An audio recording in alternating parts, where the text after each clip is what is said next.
पावसाळ्यापूर्वी नियोजनाकरता पालिका मुंबईतील नाल्यांचा गाळ उपसा करते आणि यात मिठी नदीच्या गाळ उपशाकरता आणि स्वच्छतेकरता पालिका दरवर्षी एक विशेष तरतूद करते। या एकाच नदीच्या स्वच्छतेकरता दरवर्षी पालिकेकडून कोट्यवधी रुपयांचा निधी खर्च होतो। पण दरवर्षी कोट्यवधी रुपये खर्चून सुद्धा मिठी नदीचं पाणी काही गोड झालेलं दिसत नाही। त्यामुळे मिठी नदीतील गाळ काढणारे कंत्राटदार, महापालिका अधिकारी चौकशीच्या फेऱ्यात अडकलेले आहेत। मिठीच्या गाळात कोणाचे पाय अडकणार? 65 कोटींचा भ्रष्टाचार ईडीच्या रडारवर।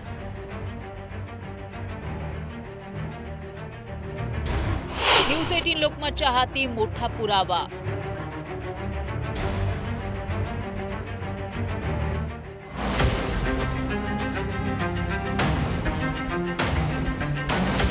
ही आहे मिठी नदी।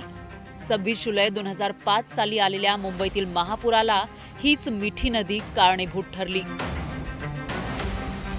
या महापुरानं मुंबई शहराची वाताहत केली होती। त्या दिवसाच्या आठवणी काढल्या की आजही मुंबईकरांच्या डोळ्यात टचकन पाणी येतं। पण आता याच मिठी नदीतील गाळ ईडीच्या रडारवर आलाय, कारण मिठी नदीतील गाळ काढण्याच्या प्रकरणात 65 कोटींचा भ्रष्टाचार समोर आलाय। मुंबई महापालिकेच्या अधिकाऱ्यांनी मिठी नदीचं गाळ काढण्याचा मलिदा कसा लाटला त्याचा पुरावा न्यूज 18 लोकमतच्या हाती लागलाय। मुंबई महापालिकेच्या अधिकाऱ्यांनी गाळ काढण्यासाठी विशेष मशीन घ्याव्यात असं वरिष्ठ अधिकाऱ्यांना सांगितलं। या विशेष मशीन केरळच्या 2 कंपन्यांकडे होत्या, त्यामुळे त्यांनाच कंत्राट मिळावं असा प्रयत्न करण्यात आला। या 2 मशीन विकण्याची तयारी कंपन्यांनी दाखवली, मात्र महापालिकेच्या अधिकाऱ्यांनी ते मशीन भाड्यानं घेण्याचा प्रस्ताव महापालिकेला दिला। मिठी नदीचं गाळ काढण्याचं कंत्राट मिळवणाऱ्यांनी या विशेष मशीन वापरण्याची अट घालण्यात आली। मशीन भाड्यानं देणाऱ्या कंपन्या आणि कंत्राटदार यांच्यात महापालिका अधिकारी यांनी मध्यस्थी करून महानगरपालिकेचं आर्थिक नुकसान केलं। तसंच अधिकाऱ्यांनी गाळ टाकण्यासाठी कोणत्याही जागेची तपासणी केली नाही। गाळ या भूखंडावर टाकला जाईल असा करार केलेल्या 5ही कंपन्यांनी त्या जागेवर कधीही गाळ टाकला नाही। 20 वर्षांपूर्वी मृत पावलेल्या व्यक्तीच्या खोट्या सह्या घेऊन बनावट कागदपत्र तयार करण्यात आली। गाळ न काढताच खोट्या नोंदी करत कंत्राटदारांना कामाचे पैसे देण्यात आले। महापालिकेला गंडा घालणाऱ्या कंपन्या कोणत्या आहेत ते बघूयात। Acute designs, Kailas construction, MA construction, Nikhil construction, JRS infrastructure या कंपन्यांनी महापालिकेला गंडवलंय। हे जे कॉन्ट्रॅक्टर आहे ते कोणाशी संबंधित आहेत? माझ्या माहितीप्रमाणे हे सर्वच्या सर्व कॉन्ट्रॅक्टर एका उच्चभ्रू फिल्मी राजकीय लोकांशी संबंधित आहे। तर त्याचंही मी माझ्या स्टेटमेंटमध्ये नाव दिलंय। माझ्या स्टेटमेंटमध्ये मी सांगितलेलं आहे, तर पोलिसांनी आणि ईडीने त्याची चौकशी करायला हवी।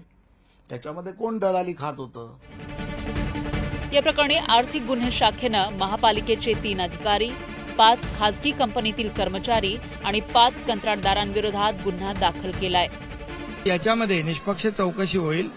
हा शेवटी जनतेचा पैसा आहे, त्यामुळे कुणालाही पाठीशी घालण्याचं काम होणार नाही आणि मला वाटतं हा जुना घोटाळा आहे आणि त्यामध्ये जे कोणी दोषी असतील त्यांच्यावर कारवाई केली जाईल आणि कुणालाही यामध्ये सोडलं जाणार नाही। EOWनं या प्रकरणामध्ये FIR दाखल केला। मुंबई महानगरपालिकेच्या 3 अधिकाऱ्यांसह 13 असे लोक आहेत ज्यांना या प्रकरणामध्ये ज्यांच्यावर गुन्ह्याची नोंद करण्यात आलेली आहे आणि 63 कोटी रुपयाचा भ्रष्टाचार झाल्याचं हे प्रकरण असल्यामुळे आता ईडीनं त्याच्यामध्ये तपास सुरू केलेला आहे। एकूणच जर आपण बघितलं तर केवळ 2 वर्षाच्या कारकिर्दीमध्ये जर 63 कोटी रुपयांचा भ्रष्टाचार झाल्याचं निष्पन्न होत असेल तर त्यापूर्वीच्या कारकिर्दीमध्ये सुद्धा भ्रष्टाचार झाल्याची अनेक प्रकरणं जी आहे ती पुढे आलेली आहे। 26 जुलैच्या महापुरानं मुंबईला मगर मिठी मारली होती। त्यानंतर मिठी नदीच्या स्वच्छतेचा मुद्दा ऐरणीवर आला।